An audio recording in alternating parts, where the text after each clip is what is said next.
Hey guys, welcome to the UX Kitchen channel. My name is Rajay Shah and I'm a co-organizer of UX Kitchen, this community here. And today I'm going to talk to you about what user research is and why is it useful.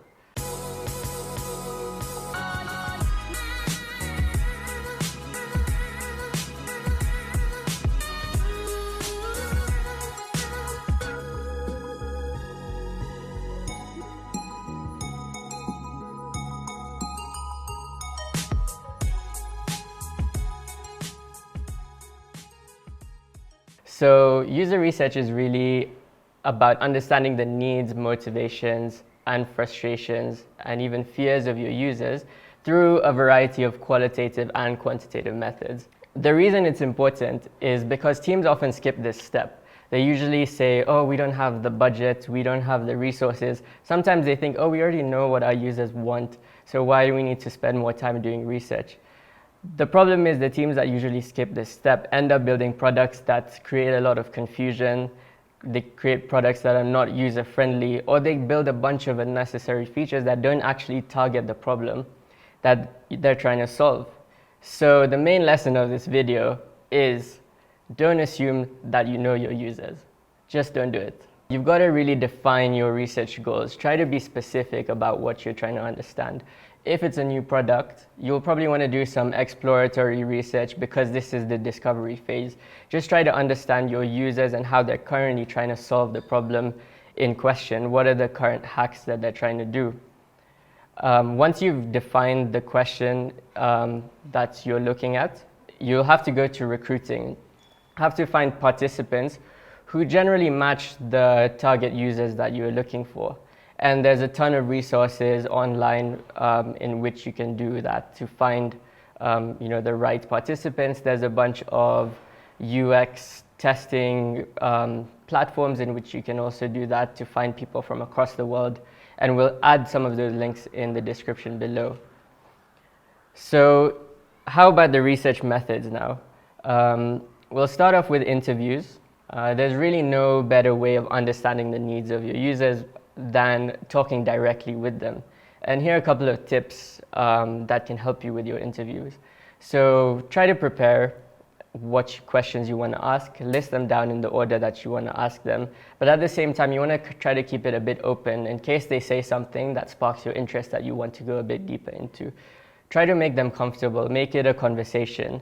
Allow them to do it in a place that they normally carry out the tasks in question.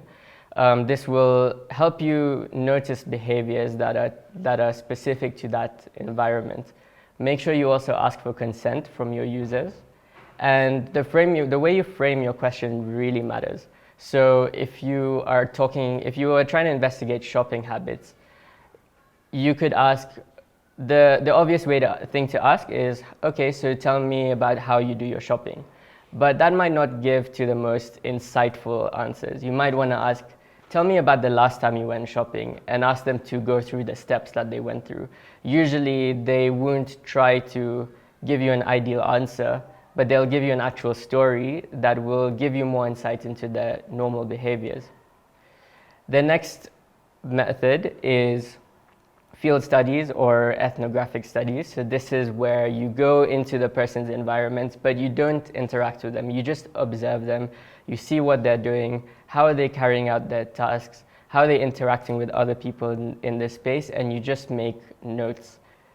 As an example, if you are trying to design a system in a hospital, the way to do it is go to the hospital and observe the nurses and the doctors and try to be a bit inconspicuous, just go in the background and see how they go about carrying out their tasks. So what I've summed up is basically carrying out interviews and carrying out ethnographic studies. There's a ton of more stuff with the different methods, with qualitative and quantitative research, but we'll put all of those in the description below as well. We just want to help you guys get started with the research process. Now, if you have an existing product, another way to get more insights is to actually do usability testing on that product itself.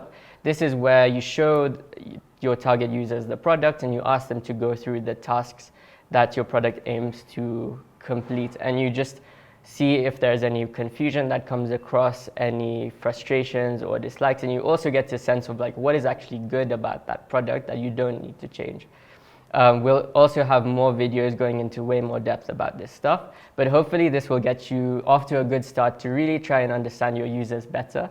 So thanks again for watching this video, and as usual, like, share and subscribe. If you have any questions or comments, please add them in the comments below, and we will make sure to get to them. Thanks guys.